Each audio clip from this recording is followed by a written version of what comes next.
So if you were to look in the aftermath of 2008 at the process of financial reform, say in the American Congress or in the British government, that's a very treacherous emotional domain because it's only one part rational, maybe one part money and fundraising, but it's also a climate looking for blame that probably makes people very reluctant to express themselves openly. Yes, and I think the only way you can actually make progress there is to have, the kinds of discussions like they had in South Africa after they'd had all their troubles, where people can talk without, if they bring in new information, being sued for it, because it's better for the society to understand the problems than it is to keep all the secrets.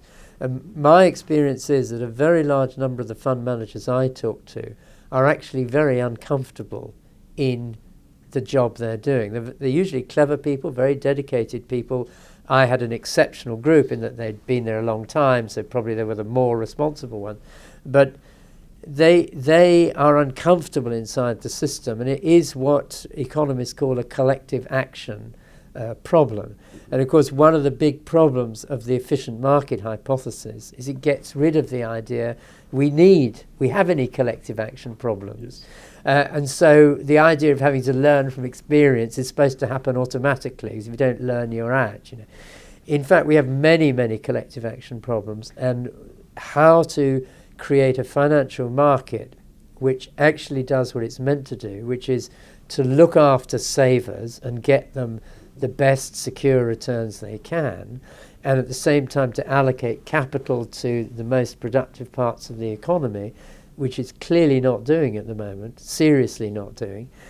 To get that working better needs a great deal of, I think, discussion and looking at, and to remember that ultimately most of the money that's being played with is in fact the money of ordinary people, whether it's the money for their governments, sovereign funds, or it's the money of their pension funds or trusts or whatever, life insurance, etc.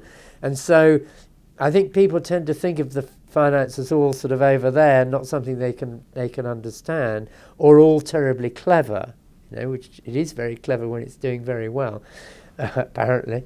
But I think it's really important to try and get ordinary people understanding this kind of problem. In the United States, there has been I might call it a story or a narrative that they call the Horatio Alger story, which is in essence, if a person works hard and puts their head down, they can control their own fate. Yeah. So it's about discipline and dedication and focus. What's quite anxious at the present time is that an awful lot of people, very well-meaning, well-educated, hard-working people, got their doors blown off in 2008 because of actions that were going on over in a derivatives-related, housing-related financial market.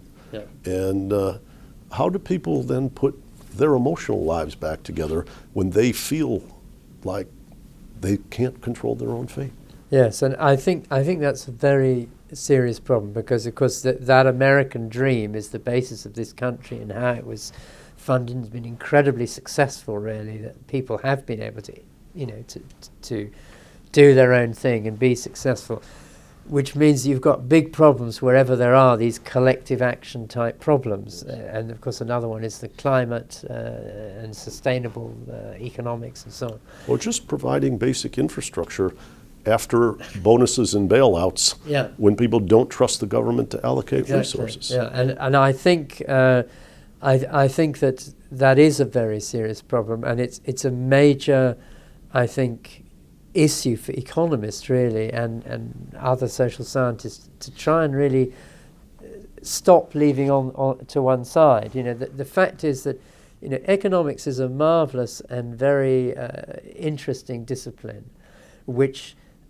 in a way has done brilliant things by rather simple models explaining how an economy can work, and without central planning and all that stuff. And it's a tremendously clever and interesting exercise, but it's far too focused, and it seems to find difficulty in refocusing on saying, yes, we've done that and we can go on doing that, but we also need to address where it doesn't work, and to create an economics of how things don't work and what we can do about them, and to be much more policy orientated and experimental in that area.